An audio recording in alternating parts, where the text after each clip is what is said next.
Thank you very much. What a group of people. We love this group. You voted for me. They never had a chance in Pennsylvania. They never even had a chance. But I'm thrilled to be back in this beautiful Commonwealth at the legendary Mon Valley Works Irvin plant, with the proud Pennsylvania patriots who are the heart and soul of U.S. Steel. Thank you very much. That's great. Oh, you're going to be happy.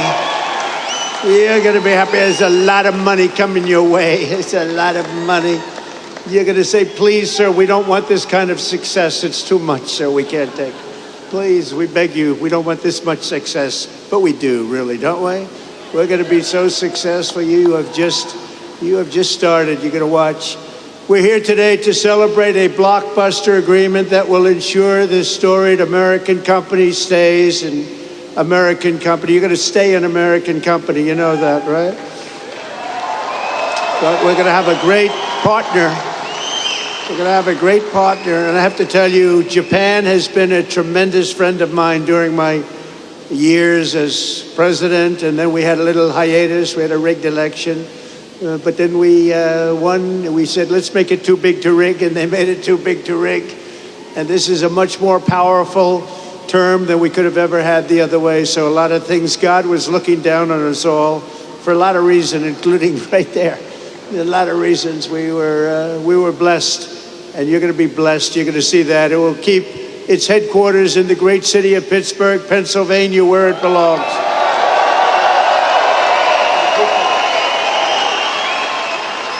For generations, the name United States Steel was synonymous with greatness, and now it will again be synonymous with greatness. That's what it's going to be. The best and strongest steel on earth will forever be made in America and made in Pennsylvania. And I want to thank a man that I saw right at the beginning of this whole thing, during my first term, as we call it, U.S. Steel President Dave Barrett. Dave, thank you very much, wherever you may be. Wherever you may be. Thank you, Dave. And he came to the White House and he said, sir, we're in trouble. We need help. He was put there to save the company, right? I remember it so well, like yesterday. He was put there. They hired him to save the company. And he came up and he said, we need help, sir. I said, what can we do? Because all the steel companies were going south. They were all in trouble. He said, if you could get tariffs, sir, and save this company. And I thought about it. I studied it up real quick. It took me about 2 minutes. And I said, Dave, I think we're going to make you very happy. And we did make you happy, didn't we? We saved the company. We put 25% tariffs on your company. So we had protection. We were protected from outside horrible influence, including dumping, where they were dumping steel all over the United States, and we saved it. It was a great honor, and Dave was really the first one that brought it to my attention, and I appreciate it, Dave. You did a good job. You did a good job. He more than saved the company. He made the company great. This will be a great company in a very short period of time. Also, the vice chairman of Nippon Steel, Takahiro Mori. Takahiro, thank you very much. He's a great guy, highly respected. He's highly respected all over the world for what he's done with steel. He's going to make this is going to be his pet project. It's going to be great. Thank you, Takahiro. Appreciate it. We're also pleased to be joined by a man who's done a fantastic job. He's central. I always say he's central casting. Treasury Secretary Scott Bessent. Where is Scott? Central casting. Thanks, Scott. We had a good report today. I don't know if you saw. The numbers were through the roof and there was no inflation. And they said, you know, Trump was right again. And we're all saying, oh, inflation, inflation. We're taking in billions and billions of dollars in tariffs and other things. And we're keeping our competitive nations, we're keeping them, they're competitors, and we're keeping them totally at bay. And we right now have the hottest nation anywhere in the world. And 6 months ago, we had a nation that was dying. We had a nation that was cold as ice. And now we have the hottest, most talked about nation anywhere in the world. anywhere. Good job, Scott. Also, Secretary of Labor, Lori Chavez de Reamer. Lori, thank you very much. Highly recommended by the Teamsters and a couple of others, I have to tell you. And I said, I'll take that. I'll take that. But she's been fantastic. Also, we have some incredible congressmen and women.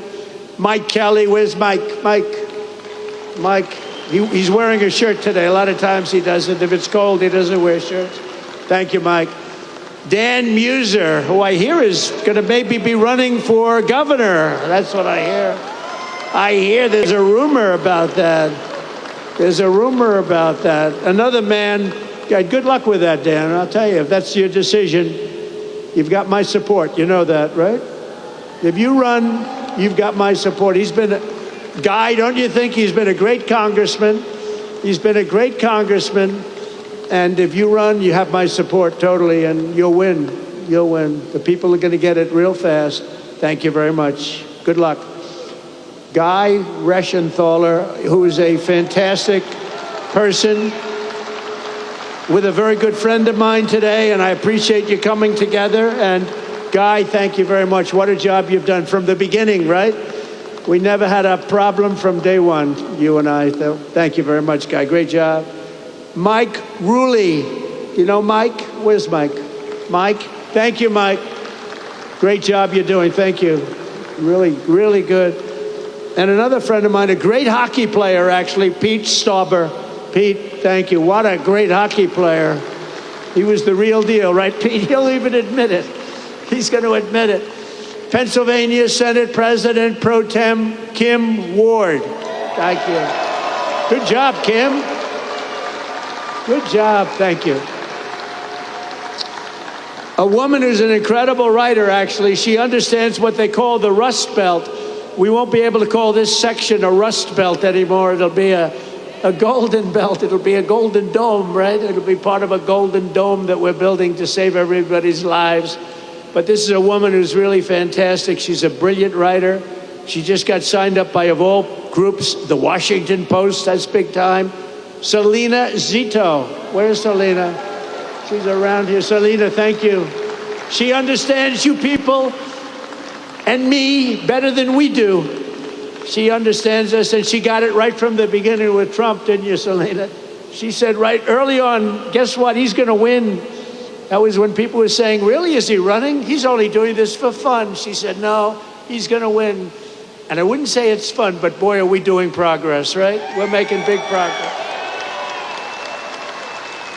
So you have a couple of people here that I wanted to introduce because, you know, being a guy that's watched a lot of football, this man had tremendous courage. He had a lot of grit. And everybody knows he wasn't the largest person on the field at all, but he was, in many ways, the most courageous. Rocky Bleier. Rocky. Come up here, Rocky. Come up here. Come up here, Rocky. Come up here, Rocky. He's such a great heart. Come on up here, Rocky. Wow. And two other people I want to bring up because I'm a fan of your Steelers.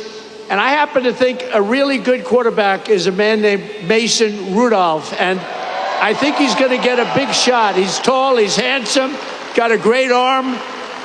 And I have a feeling he's going to be the guy. So Mason Rudolph, come up here. And also a safety who's an absolute killer, Miles Killebrew. Do you know Miles? Come on up here, Miles. Come on up here, fellas. What a team, huh?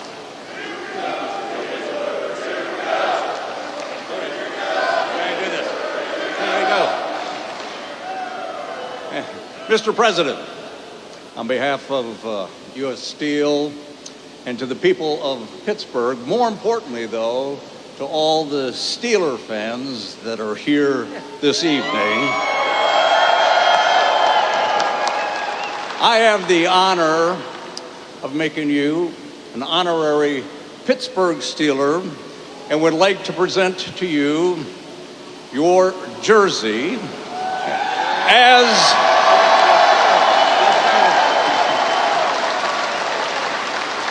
With the number 47 as the 47th President of the United States, a number that hangs in the National Football League Hall of Fame, I'd like to present to a Hall of Fame President. Please accept it.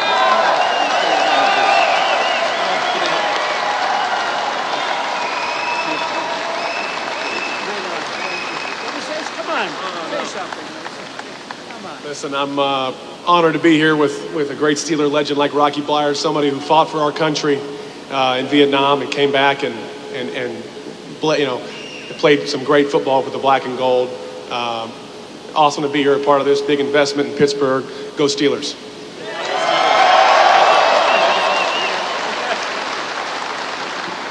How about this president of ours, huh? Just wanted to say God bless you, President Trump, and God bless you, Pittsburgh. Thank you.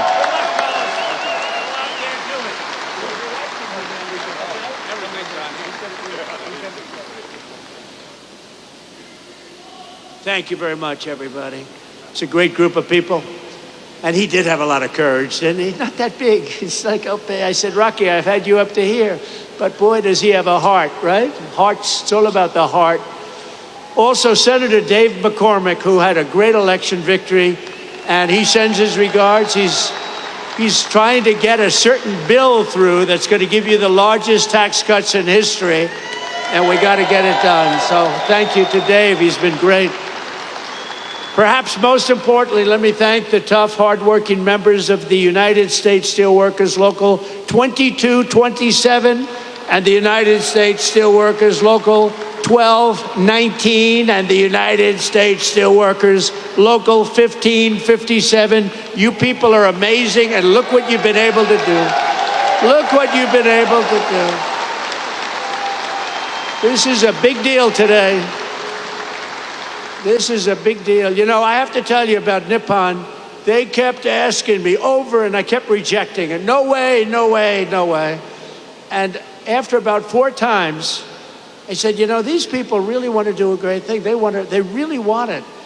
And they're putting up, you know, billions of dollars, and they're going to do this plant and other plants, and it's great, and you're going to have control, you're going to maintain control, and nobody would put up money like that. And every time, Dave, I think you'll say, every time they came in, the deal got better and better and better for the workers, because I didn't give a damn about anybody else, if you want to know the truth. And the rest of them, they'll take care of themselves.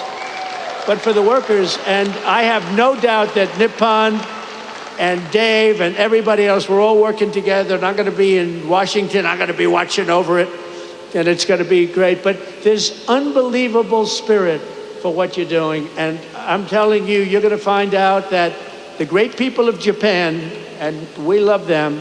You know, Shinzo Abe was my friend. He was a great Prime Minister of Japan, and unfortunately, he's no longer with us. You know what happened with Shinzo, but he was a great friend of mine, an amazing man, and it's an amazing country, and you're going to have a tremendous relationship.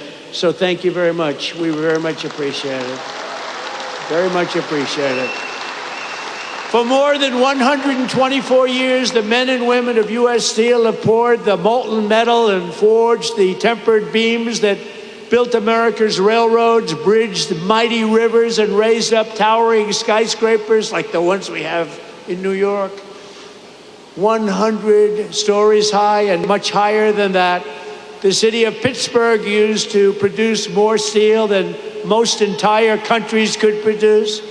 And it wasn't even close, but our steelworkers know better than anyone. Decades of Washington betrayals and incompetence and stupidity and corruption cost this region over 100,000 steel jobs, and they melted away just like butter melts away.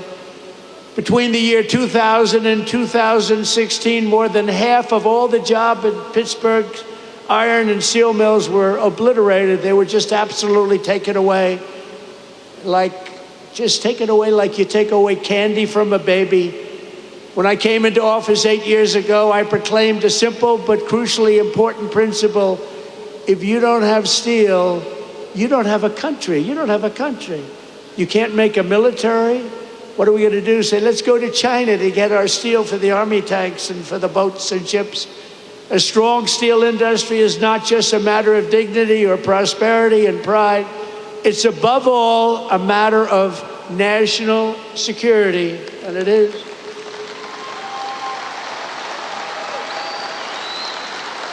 You're going to see some amazing things here. That's why I fought for the American steel worker like no president has ever fought before. That's why I won your votes like no president has ever won before.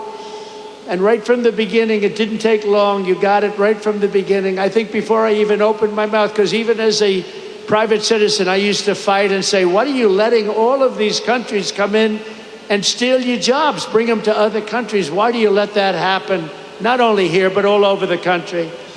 In 2018, I imposed historic tariffs on foreign steel, and the results were amazing. You wouldn't have this plant right now if I didn't put on 25 and 50% tariffs. They were dumping steel, as you know, from China and from all over the world. They were dumping it all over our country, dumping it. And it was bad steel, it was garbage, but it was steel, and it was cheap as hell, and it was a terrible thing. And you wouldn't have had any steel mills. I don't think, Dave, they'd have a steel mill open in the country if we didn't do the tariffs. And it was just in time. It was just in time. They were closing up as fast as you can count. In a few short years, domestic steel production surged by more than 10 million tons. Imports from your foreign competitors dropped by 24% almost immediately. And more than $15 billion of investment poured into American steel throughout the United States, all because you had a president who stood up for our steel workers and put America first. I'm very proud of that one. Stood up for everyone else, too. But then came 4 calamitous years of a president who obviously wasn't doing the job. I'm trying to be nice, so you know, I have to be nice. But what he did to this country is a disgrace. Between the borders, millions and millions of people pouring through our borders from all countries all over the world. They came from the jails of the Congo. They came from all over South America, prisons, gangs, drug dealers, drug merchants. They came from mental institutions, the mentally insane. They were pouring into our country by the millions. They allowed this to happen to our country. But we're moving them out, or we're moving them out fast, or we're bringing them back to where they came from. We're having a lot of problems with the liberal judges in courts, the radical left crazy judges that, you know, they come in without courts. They pour into our country totally unvetted and unchecked. Nobody checked them. Nobody had any idea who they were. 11,888 of them were murderers. 50% of those over 11,000 people that were murderers, 50% murdered more than one person. And these people were allowed to come into our country by the Democrats, and you can never forget what they've done. And it's we've beaten inflation. Look at what we've done. Look at the numbers that came out. The prosperity, now everything is good. First time ever, right track, wrong track. We're on a right track. First time in 28 years. But they allowed that to happen.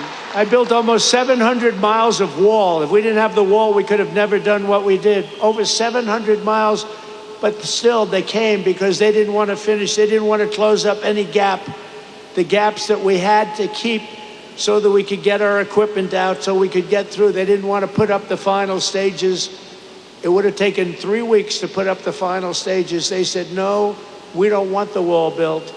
And I thought they were kidding, but they weren't. They wanted open borders, and what they let into our country can never be forgotten. The last administration granted tens of thousands of job-killing tariff exemptions to your foreign competitors. So they were afraid to take down the tariffs that I imposed because it was so good for our country, so much money. But what they did do, think of this, they gave exemptions, and they were so broad and so deep. And I guess you saw that, but the exemptions that they gave allowed foreign competitors to come in and steal our industry, steal our jobs, and bring them back home, and bring them home by the boatload, crippling imports of foreign steel, skyrocketed over the last 4 years like you have never seen before by over 30%. That's an incredible, crazy number. And imports of steel and rebar from Mexico exploded by more than 1,000%. We were getting our steel from Mexico. We were getting our steel from Canada. We were getting our steel from every place, but right here, it was then that we announced the crown jewel of our steel industry, U.S. Steel, was being sold into foreign hands with no protections for our great steel workers. And I said, there's no way we're going to let that happen. When I was watching over you, you don't even know it, I was watching over you. Tell you, best people. You're the best people. You built this country. You know, you people built this country. You people and others like you built this country. By the time I came into office, many feared that the Mon Valley would lose up to 3,000 steel jobs, that U.S. Steel would close, and it was a fixture of the Pittsburgh skyline. It may never live for another week. We had times we thought we were going to live. You weren't living for another week. But I promised the people of Western Pennsylvania that I would never, ever let that happen. And as president, I kept that promise. Boy, did I keep that promise.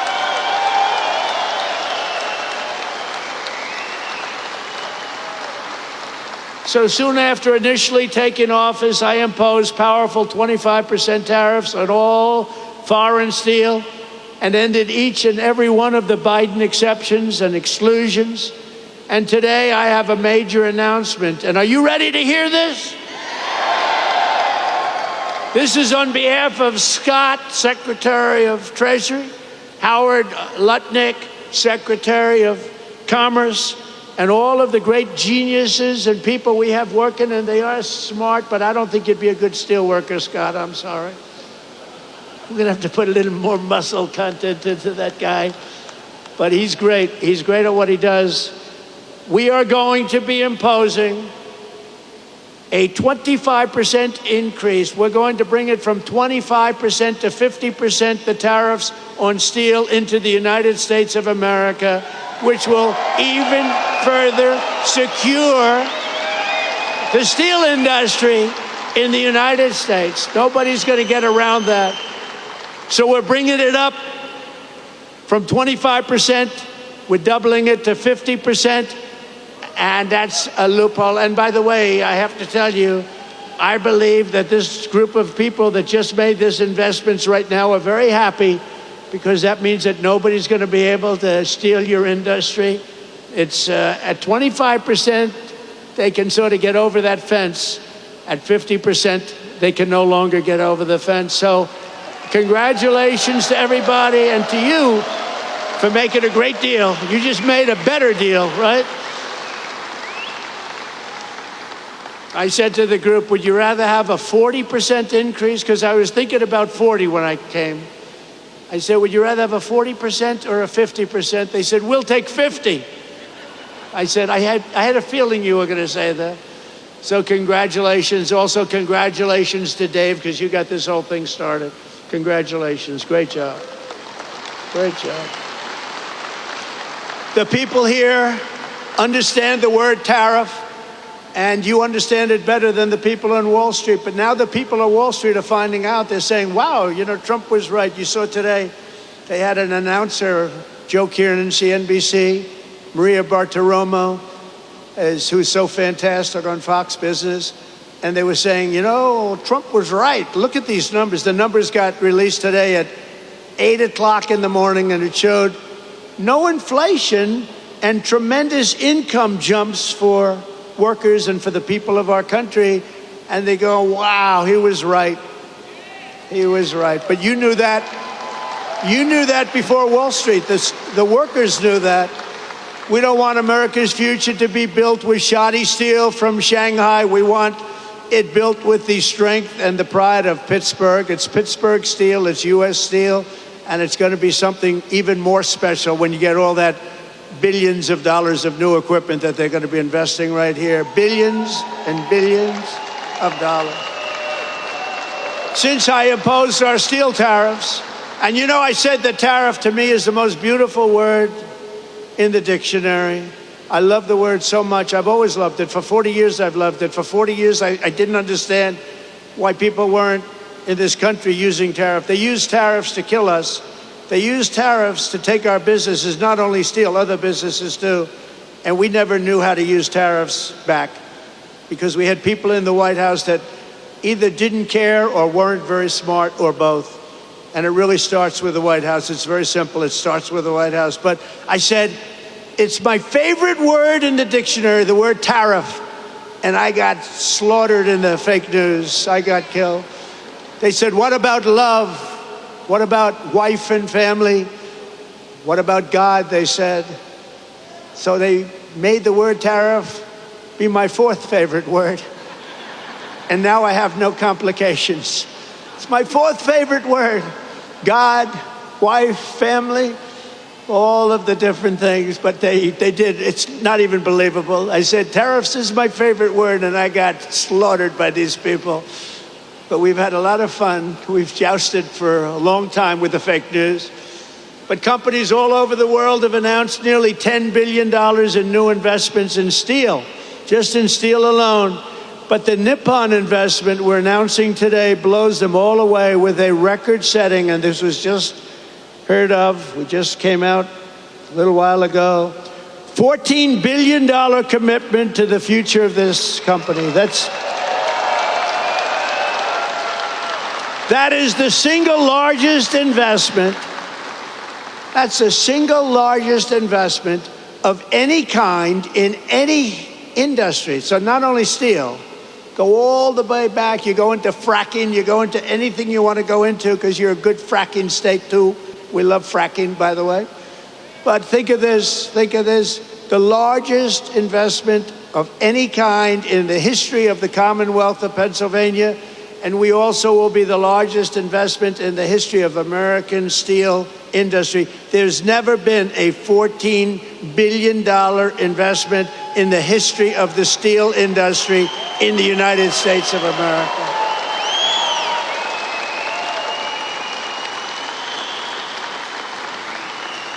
And Pittsburgh will very soon be respected around the world as the Steel City again. So I want to congratulate you.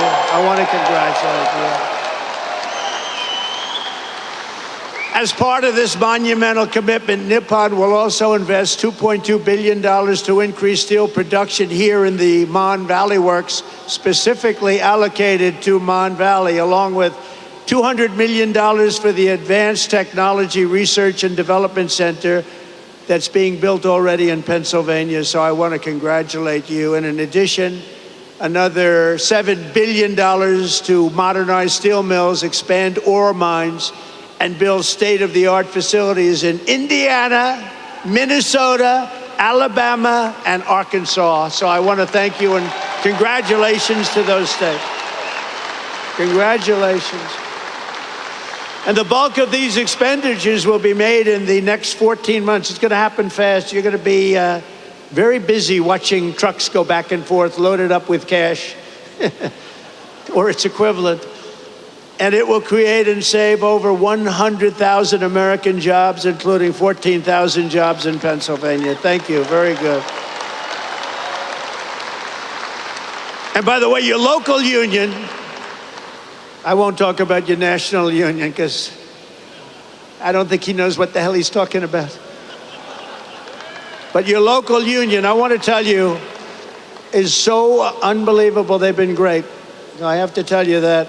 This is an incredible deal for American steelworkers, and it includes vital protections to ensure that all steelworkers will keep their jobs and all facilities in the United States will remain open and thriving.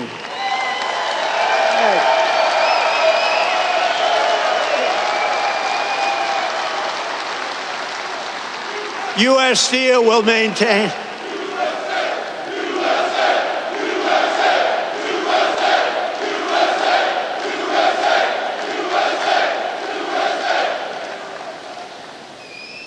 I don't want to fight with those guys. They look pretty. I'll never fight them.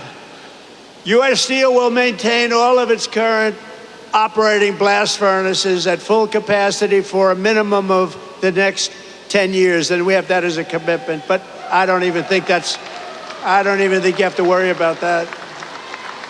You're not going to have to even think about that, frankly. It won't matter because they're going to be here for a long time, a lot longer than that. There will be no layoffs and no outsourcing whatsoever. And every U.S. steel worker will soon receive a well-deserved $5,000 bonus. That's very good. Thank you very much. That's great. That's importantly. For what you've gone through a lot. It's closing, it's not closing, it's opening, and you want to stay here. People say, well, we'll move to another place or we'll do chips, or we'll do something like chips. Somehow you don't want to do chips. I'm looking at these giant guys with the giant arms. You're not going to like doing chips. Most importantly, U.S. Steel will continue to be controlled by the USA. Otherwise, I wouldn't have done the deal. I wouldn't have done it. But the USA, and we're going to be working together, and you're going to look at your board. You have a great board, and we're going to have an amazing alliance. In this audience are many of the incredible workers who will really be bringing our steel industry roaring back to life, and it's going to roar, including a man who has supported me from the very beginning, the founder and steelworker of Steelworkers for Trump in this area. I have some of these guys, they're great. And I had somebody in Michigan that was so great. I love that guy. And I love this guy. He's been with me from the beginning. Brian Pavlik. Brian, come up here. Come up here, Brian. Brian's been with us from the beginning. Oh, look at him, big guy. Thank you, Brian. Appreciate it. Thank you. Oh, yeah. Yes, you did. It's a great day to be an American steelworker.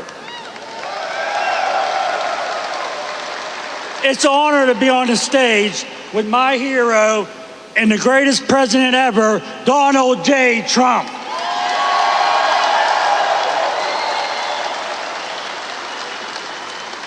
Hello, my name's Brian Pavlik. I'm a third-generation steelworker and the president and founder of Steelworkers for Trump. The attempted assassination of then-president candidate Donald J. Trump prompted me to establish Steelworkers for Trump. Our membership now exists at 2.5K. In my opinion, President Trump has demonstrated remarkable support for the American steel industry, surpassing the collective efforts of all other presidents combined.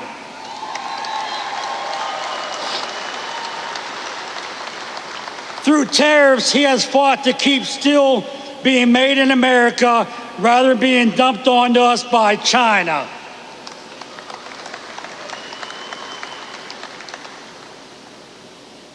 Through this deal, he has fought to keep us billions of dollars in investments that will secure jobs for generations to come.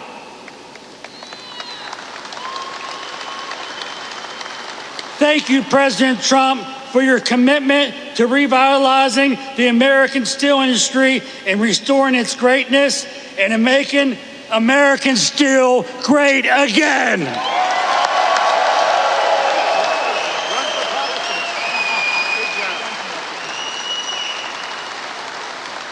Thank you, Brian. Great guy. And he was with me right from the beginning, I think, Brian, right from day one, and I appreciate it. We won't forget it either. So let me also bring up real fast a few guys that I met backstage that I was very impressed with. Jack, Jason, Scott, Donald, and Kurt. Come on up here, fellas. Get up here. Come on up here. These guys are great. Come on. They're happy people.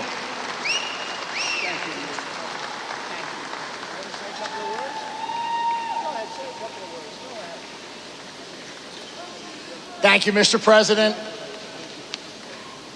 I'm not prepared, but I can tell you I would rather be nowhere than where I am today with all of my U.S. Steel family, friends, and everybody that I love. Thank you very much. Thank you, Mr. Berg. Thank you, Mr. Maury, and most of all, thank you, Donald J. Trump.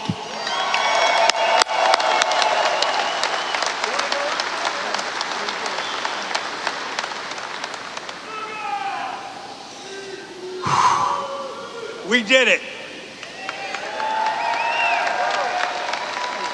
I want to thank everyone for coming. Today is a great day. For those of you who don't know me, my name is Jason Zugai. I'm the former president, current vice president of Local 2227, and I've worked at this great plant for 28 years.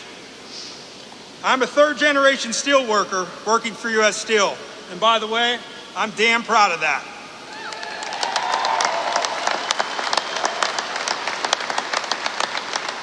So, when we decided to stand up for the men and women of the Mon Valley, we knew it wasn't going to be easy.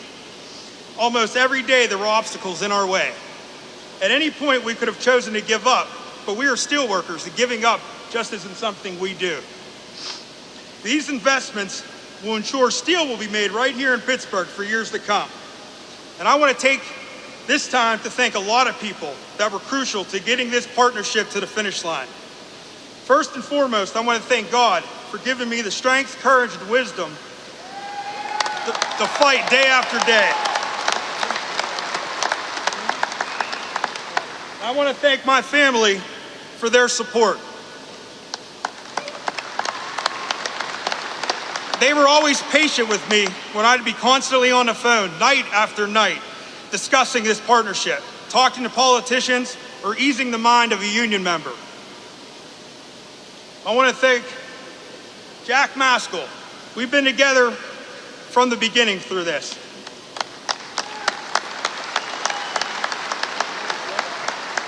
From the many meetings together, DC trips that were nothing but business, to just brainstorming daily. Thank you, my brother. There's no one I'd rather have gone to this fight with. We did it. And I told you how bad I hate to lose. And we won, brother. We won.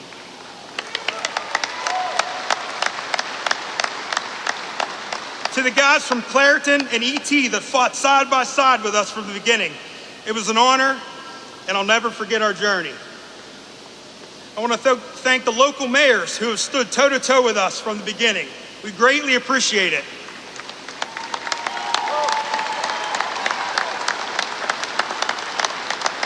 Mayor Kelly, thank you. And thank you for your friendship, sir. I want to thank my union brothers and sisters for believing in us and trusting us to get this done. My campaign slogan when I ran for office was, "I will fight for you." I hope that I've proven that to you. It was my honor.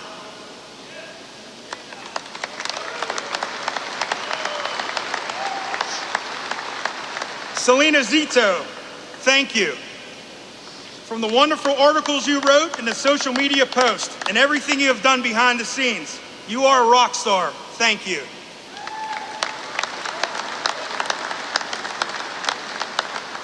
Senator Kim Ward, thank you for fighting for us as hard as you did.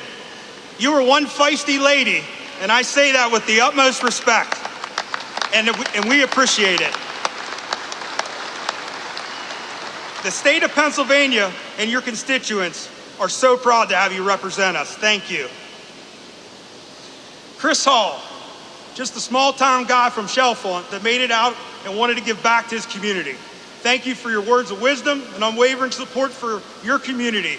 You did a good thing.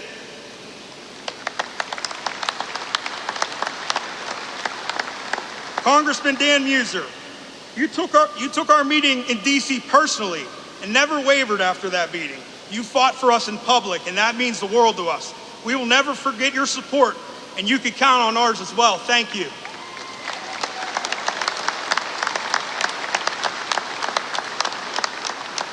Mr. Maury, I love this guy. Thank you for taking the time to listen to our concerns and always making yourself available to answer all of our questions. This man has been disrespected and didn't deserve that. And I feel horrible that that happened to you. We will do everything in our power to see that never happens again. You have my word. These investments are life-changing for all the men and women here today and for our communities. I personally look forward to working with you for years to come. Thank you.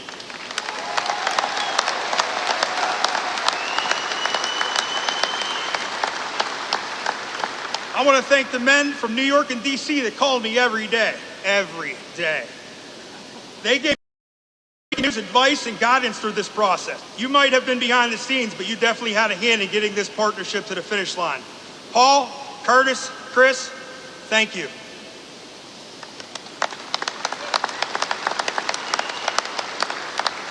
U.S. Senator Dave McCormick. I met the senator at a Trump rally in Latrobe before we were both getting ready to speak. He introduced himself to me and asked about the Nippon merger and what I thought about it. Well, as you know, I'm pretty passionate about it, and let him know that. He told me, after I win, you will be my first meeting. I was his first meeting. He kept his promise.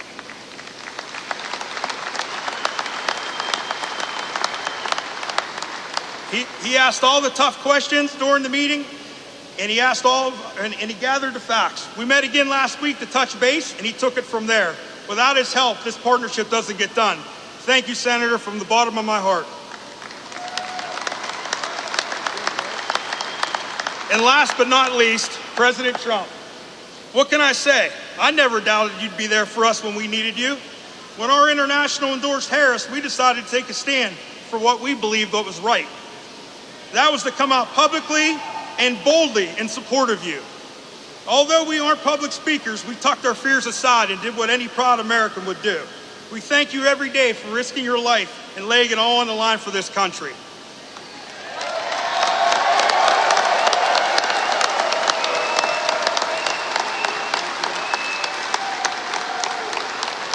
I knew you wouldn't let us down, and for that I will be forever grateful. From every steelworker that supports you and every family you saved, I want to say thank you, Mr. President, for making U.S. Steel great again.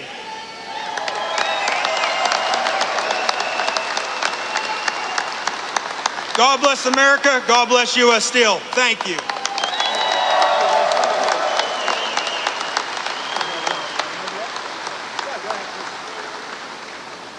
So my name is Don German. I am the plant manager for this Urban Works here. I had 35 years with U.S. Steel. I'm a first generation U.S. Steel worker. It is an honor to host you, Mr. President, today. And let me tell you, it was a lot of work, but it was well worth it. I will always tell people that, you know, it is for the workers that are out on this floor. It is for our families that are out here with support us. It is for the community members in our community and our state and our country. And I thank you from the bottom of my heart.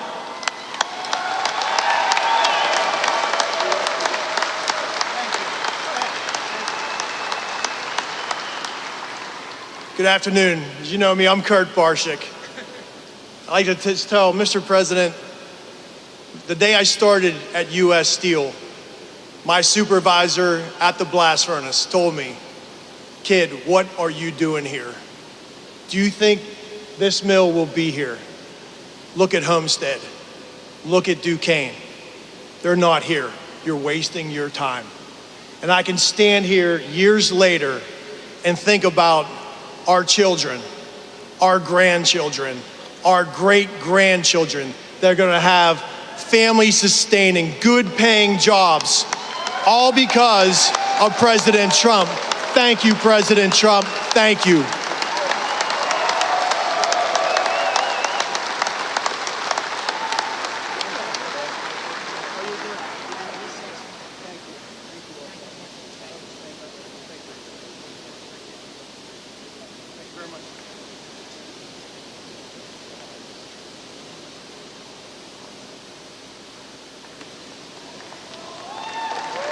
Great people. These are great people. I want to just say, I just saw them. I think this is their 156th rally. I don't know what the hell their husbands are doing, but they come from North Carolina, the beautiful women of North Carolina.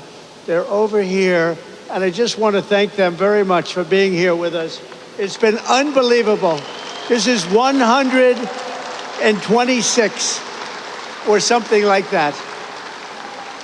And, they're happily married from what I understand, but I'll tell you what, that must be a little bit of a strain on the relationship. They've followed me all over the world for 9 years now. I go to so many rallies, and we appreciate it. It's called love, and there's so much love in this room. It's incredible. The men and women here today, they work every day to keep America powerful and strong, and for decades you watched as one globalist politician after the next sold you out and sent your dreams to China. and to many other foreign countries, but now you finally have a president who's working for you and fighting for you, and we're going to be watching over you. This is going to be so successful. You're going to be so proud of this. This is going to be a very big day. I hope it's going to be one of the biggest days in your life. I don't want it to be the biggest, you know. You got married, you had children. I guess we got to give that to them and give that to you. But this is going to be truly one of the biggest days in your life. I feel sincerely, I have such confidence in this group of people.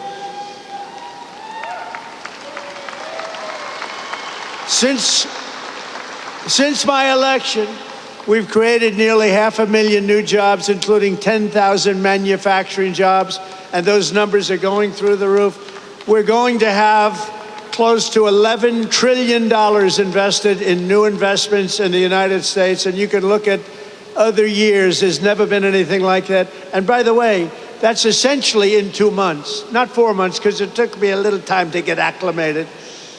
But over the last 2.5 months, we're over $11 trillion is going to be coming. Apple is spending $500 billion to invest in America, not in China. NVIDIA, $500 billion. TSMC, if you look at this one, TSMC, and this is a company the biggest in the world for chips, $200 billion at least. Amazon, $4 billion. Johnson & Johnson, $55 billion. Merck, Stellantis, General Motors are putting in billions and billions of dollars. We have it all done. It's going to be all with very little inflation. In fact, it was 2.1% in April, way down. You went through inflation that was probably the greatest inflation in the history of our country over the last 4 years. And now we have it down to around 2%. Grocery prices are down. Mortgage rates are down. Energy prices are down. And gasoline prices over Memorial Day weekend were the lowest they have been since 2003. Think of that. In fact, in a couple of states, gasoline, $1.98 a gallon. When have you heard that number lately? Income soared in April, up 0.8%, almost triple expectations, and we achieved the largest drop in consumer prices and the largest increase in consumer confidence since the pandemic, and actually probably about 20 years before the pandemic. Last month, we also cut the trade deficit in half, and that's the story of today. They can't believe it. The numbers just came. We cut, before we even get started, actually, we cut it in half, the trade deficit. And very importantly, have stopped the invasion of illegal aliens who are undercutting your wages and stealing your jobs. You saw that last month. 99.999%. Can you imagine? That was our cut. It's been, the border is closed, but it's open, and it'll always be open to people that want to come into our country legally. We want to have people come in legally, but we don't want to have them come in the way they're allowed to come in. We've ended the flood of criminals, gang members, murderers, drug dealers, and human traffickers, and we're sending them back to the places from which they came. And the future of American workers is only getting brighter. I said before, and I'll say it again, we have the hottest country right now in just 4 months. But actually, you have to go back to November 5th. Since November 5th, that was election day, we had the greatest election victory, they say, in 129 years. The most consequential election in 129 years. I don't know what 129 years was, but we'll check it out later on. We'll find out. Must have been something pretty good. But we have the most consequential. We won every swing state. We won the popular vote. We won the districts, 2,750 to 505. We're doing a job, and you're doing a job, and it's only because of you that we could have had that success. We're right now on the verge of passing the largest working class tax cuts in American history. We got to get that beautiful big bill, beautiful, beautiful as it is. We got to get it passed. The Senate, call your senators.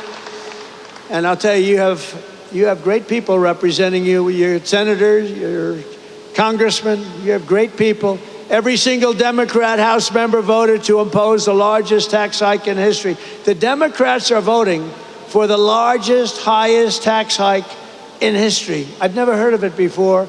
Meanwhile, our one big, beautiful bill will keep income taxes at the current rates and deliver no tax on tips, no tax on overtime, and no tax on Social Security for our seniors.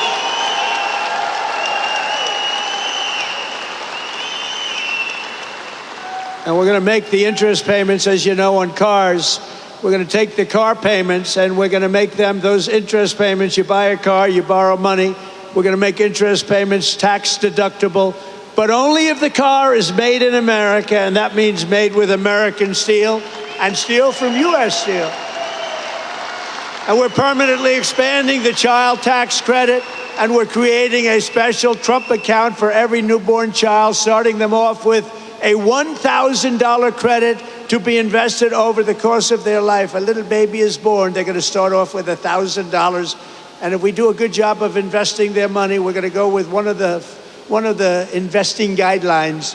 Who the hell knows if they're any good, but they have a chance to be very rich. It's going to be very cute to see. We're going to follow it very closely. And critically, the bill includes the largest reductions to wasteful spending in a generation or more, slashing more than $1.6 trillion in waste, fraud, and abuse. And the one big beautiful bill, and get out there and get your congressmen and your senators and any other senator or congressman you know, get them to vote for it, because the Democrats are willing to vote against the biggest tax deduction or tax decrease in history. This is the biggest tax cut, think of it, in the history of our country. If it doesn't get approved, you're going to have a 68% tax increase. Lots of luck. And the Democrats would rather have you have a tax increase, think of that, of 68%. They would rather have that happen than vote for a bill where you get the biggest tax cut. So there's something wrong. You know, all my life I grow up, I watch politics, and I've always watched politicians say, we will cut your taxes, we will cut. These Democrats want to raise your taxes, and in theory, a 68% increase. One other thing I did, and you probably saw it last week, you know, we pay the highest drug prices and pharmaceutical prices anywhere in the world by far. Other countries pay sometimes 1/10 of what we pay. A pill that costs $20, we spend $200, $250, $270 in many cases. It's the most unfair thing I've ever seen. And last week I did what had to be done, and it wasn't easy against the biggest lobby anywhere probably in the world, most powerful lobby, the drug companies, and I'm not even calling them bad, but they were able to do things. They're going to be fine, by the way. They're going to just stabilize. But we're going to now call a favored nations where we will pay the lowest price anywhere in the world, and they have to match it. We will be cutting your drug bill by 85 and even 90%. You know, I was very proud in my first administration. You may have remembered, I called for a major press conference because we were the first, I was the first one in 28 years to lower drug prices. They were lowered 0.25% over a period of a year. And I was so proud of that because nobody had ever had an administration where prices of drugs went down. 0.25%, not much. Now we're going to be lowering your drug costs by 90%, by 85%, by 75%, by numbers that nobody's ever heard of before. We will be paying equal to the lowest price of drugs and pharmaceuticals anywhere in the world. Have fun, because that's a lot of money. That's going to bring down Medicare. It's going to bring down the cost of, think of it, Medicaid. It's going to have an effect on everything, but it's going to have the biggest effect on your wallet. You're going to be saving a tremendous amount of money, and nobody else would do that but me. I have taken on some rather harsh critics over that because, again, that's the biggest lobby. They spend billions and billions and billions of dollars a year not to have that done. But I said it's really time to do it. So you're going to have the lowest drug prices anywhere in the world. With one big, beautiful bill, we will protect over 7 million jobs, raise take-home pay for American families by up to $13,000 per household. and reduce taxes for working class Americans by as much as 13%. Those are big numbers. The bill will also remove 1.4 million illegal aliens from Medicaid and protect the programs for truly needy Americans.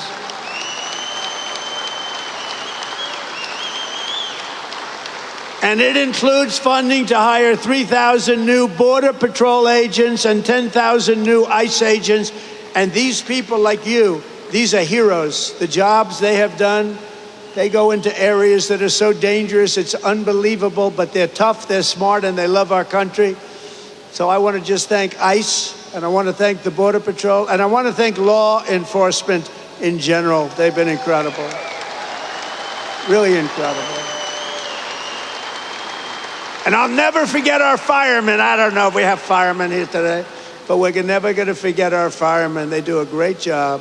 Over the past 4 months, we've accomplished more than most administrations achieve in 4 years or even 8 years. We've done this in 4 months. We've done something on spirit and optimism and pride, which is sweeping across our land. And with the announcement, it's surging like never before here in Western Pennsylvania. Remember, the entire world is watching us today. I'm making a speech, and I have millions and millions. Look at all the fake news back there. Look at that.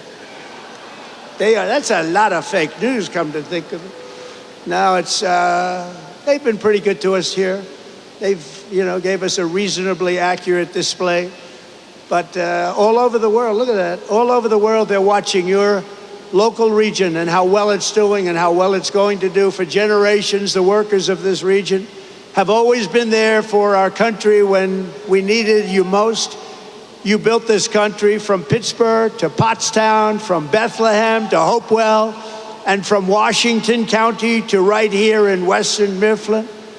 The foundries and blast furnaces of Pennsylvania have smashed foreign armies, strengthened the hulls of the world's greatest navy, raised up majestic cities, won 2 world wars, and made America into the richest, strongest, and most powerful country on the face of the earth. And it's suffered greatly over the last 4 years, but we're going to get it back, and we're going to get it back fast. It's almost back already. It suffered, though. It suffered. I'm not going to make any excuses. It suffered with incompetent, radical left lunatics. But under our leadership, we're making it richer, stronger, and more powerful than ever before. And that's why I want to thank you very much. And thank you, Prime Minister, and thank everybody. They all knew what was happening here. With the help of patriots like you, we're going to produce our own metal, unleash our own energy, secure our own future, build our country, control our destiny. And we are once again going to put Pennsylvania steel into the backbone of America like never before. The golden age of America has only just begun, and together we are going to make America great again, greater than ever before. Thank you very much, Pennsylvania, and God bless America. Thank you very much. Thank you.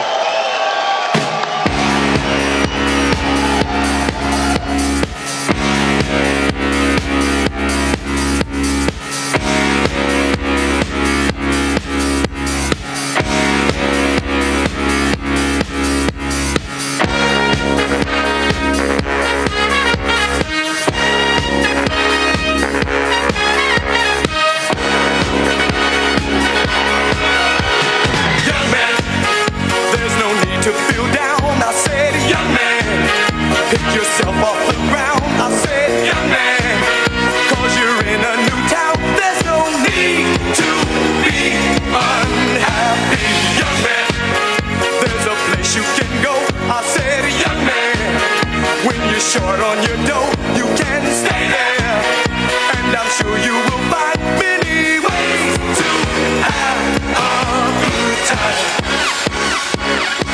It's fun to stay at the YMCA. It's fun to stay at the YMCA. They have every